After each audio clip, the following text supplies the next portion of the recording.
This is part of the ceremony of the presentation of the Sword of Honor. In peacetime, it is the greatest honor a Royal Air Force cadet at Cranwell can win. But he has to work, and work hard for it.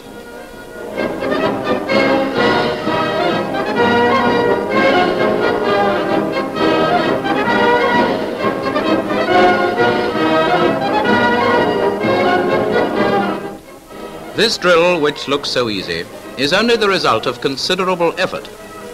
So, leaving this inspiring ceremony, we'll get on to more intimate scenes.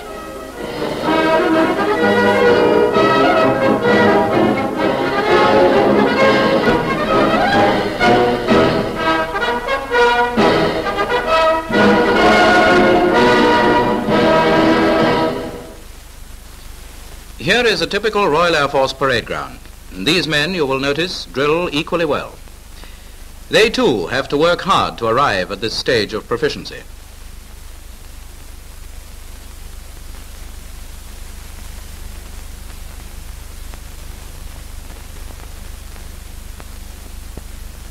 The first thing to know is how to stand to attention. Note these points. Position of heels. Feet turned out at the correct angle. Knees straight. Note the wrists, the palms turned inwards, thumbs to the front and immediately behind seams of trousers. Body balanced evenly and weight equally distributed. Body erect. Shoulders level, square and drawn down and back without straining or stiffening. Arms hanging easily from the shoulders. Neck must be erect. Head balanced evenly and not poked forward. Eyes looking their own height and straight in front.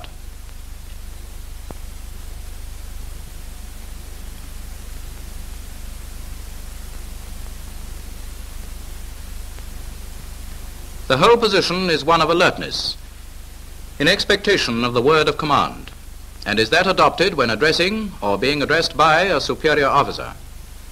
From attention, the command, "Stand at ease," is given. This is the attitude adopted on that command.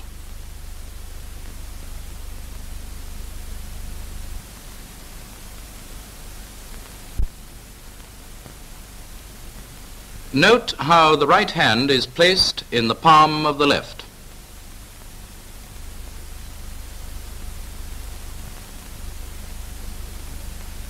Stand at ease is a slightly relaxed position compared with that of attention, but no movement is permitted.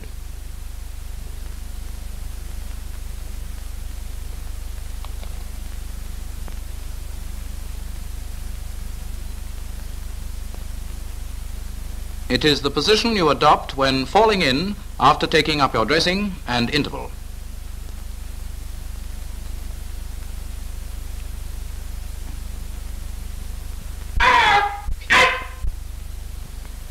From stand at ease, we come to stand easy.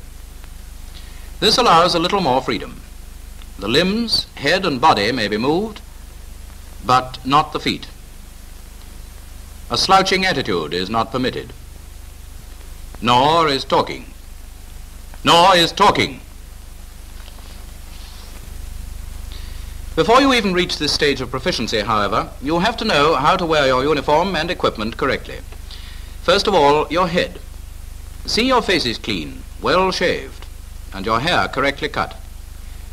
Take a look at the headdress too. This is the only way to wear it.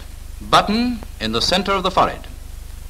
Edge of cap 1 inch above the center of the right eyebrow.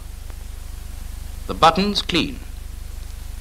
Pockets buttoned and not bulging.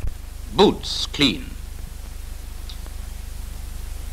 When you can do all that perfectly, you'll be fit to come on parade.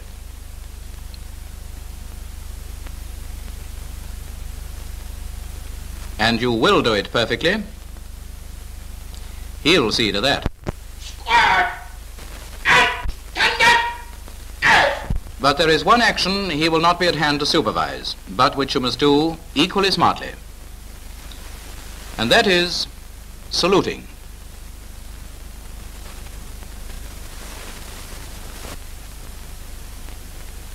Saluting correctly is one indication of a good airman, and this is the way to do it. He will salute by numbers.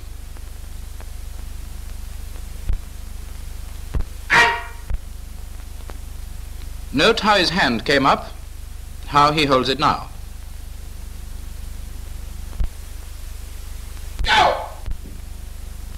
You noticed, I expect, how his hand came smartly down, the shortest way down. Let's see him do it again. To the front! Get up!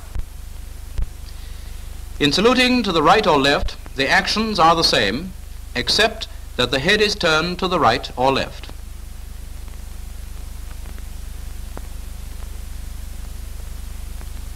Cut! To the right!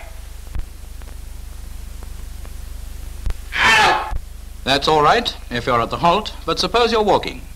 You'll notice the salute lasts 6 paces, 3 before and 3 after. Also that the airman looks the officer full in the face. Let's see it again.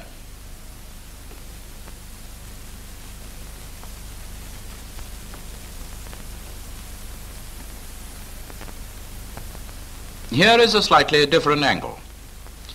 2 airmen approaching an officer. These airmen should do exactly what you saw just now, the man nearest the officer giving the time. Good. That was just right. Sometimes you cannot salute with the hand.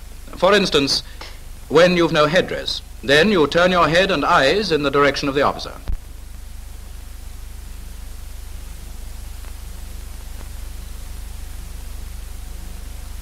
Or face him, standing to attention. But with headdress, party is called to attention by the senior, who alone salutes. You may be cycling. Then do this.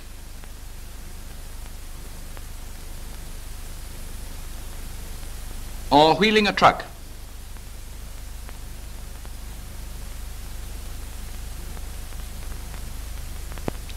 But never, never do this.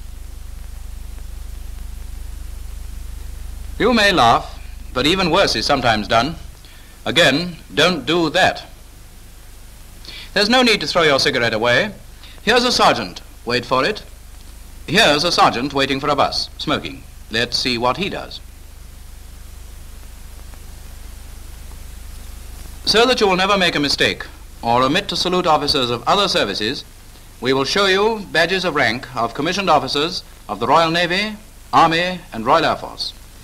Here is a Lieutenant Commander of the Royal Navy and a Lieutenant of the Royal Naval Volunteer Reserve. A naval officer's rank is indicated on the sleeve, or if wearing a greatcoat, on the shoulder. An Army officer's badge of rank is always to be seen on the shoulder strap. This is a captain.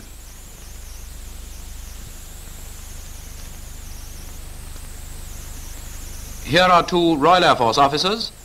The officer wearing a raincoat shows no badge of rank, whilst the flight lieutenant on the left shows his rank on the sleeve.